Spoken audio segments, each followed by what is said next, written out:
So today I'm actually recording a review that was requested on the Clock app.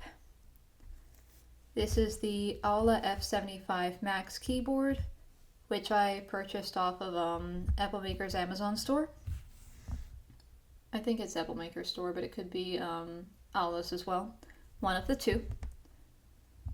It is a 75% keyboard with a TFT screen and a knob. You'll see that screen right there. And the knob honestly sounds really nice, so I like it. The caps lock key has an indicator light next to it on the top case, simply because the keycaps on this board aren't shine through, and a lot of people who may buy a keyboard like this that are, that those keyboards are more in sort of like the regular priced range, they're sort of used to having shine through on their keycaps or having like some other indicator for their caps lock. Then if I turn this over to the back,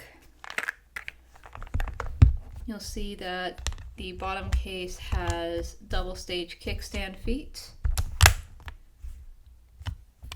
Put those back down, so you've got 3 different typing angles you can choose from.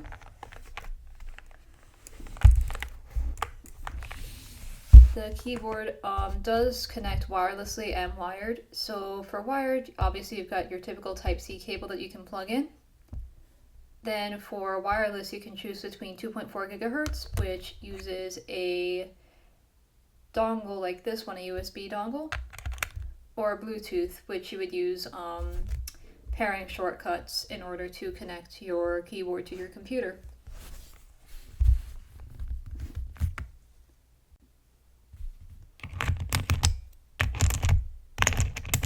I actually am impressed with the keycaps. They're a relatively decent quality die sub PBT.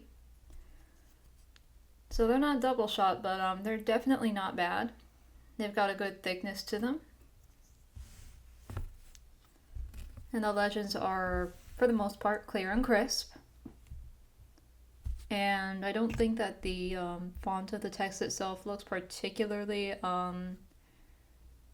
inconsistent, so that definitely is a plus.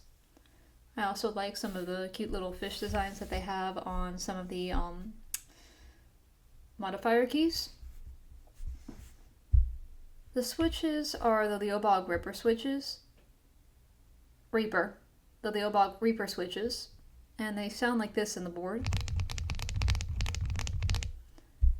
So immediately I'm noticing that there's some spring ping, but I do like that the switches have light diffusers and that they have dust-proof stems.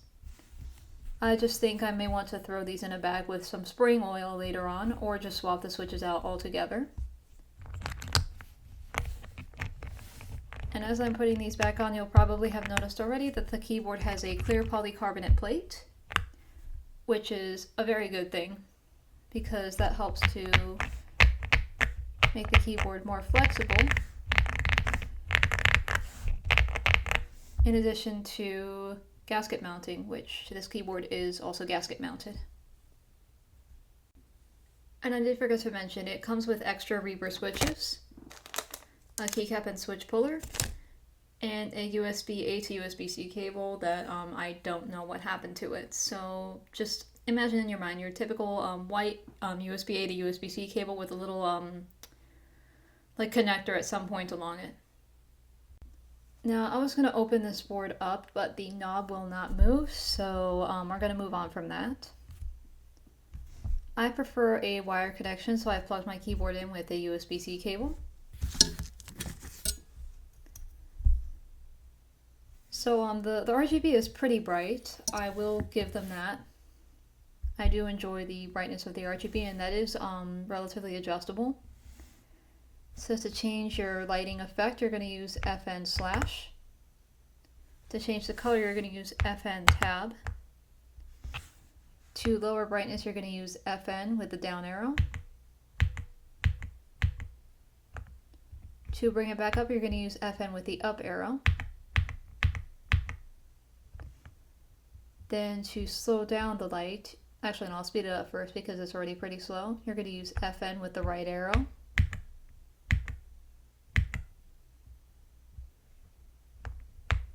And then to slow it down, again, you're going to use FN with the left arrow.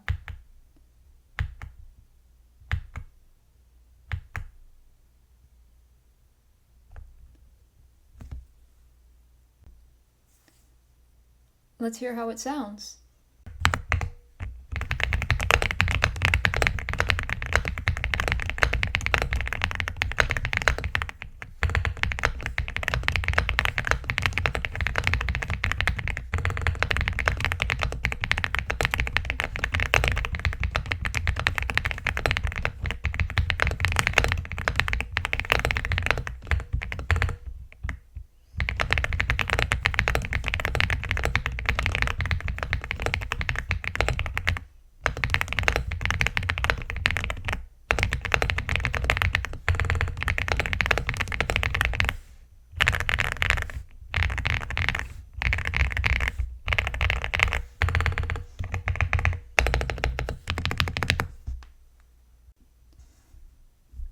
Alright, so final thoughts.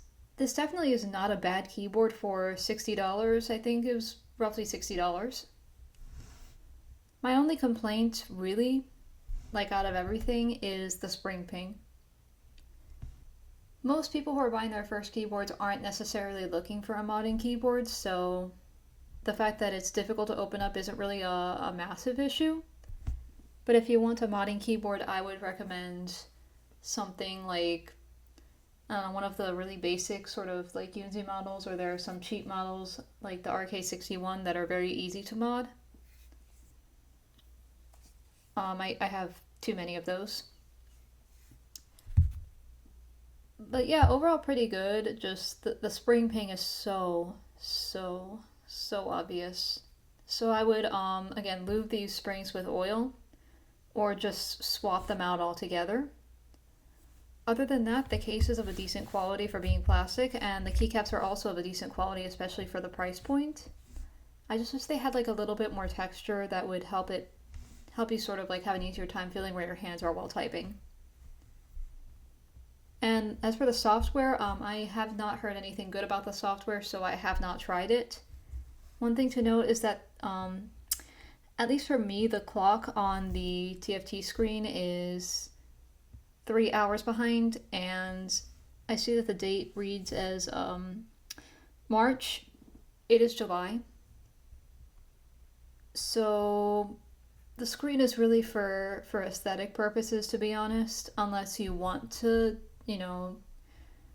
try your hand at the software. I'm not going to, because I have a Mac and the software is it's an Intel app, which Apple's about to stop supporting. So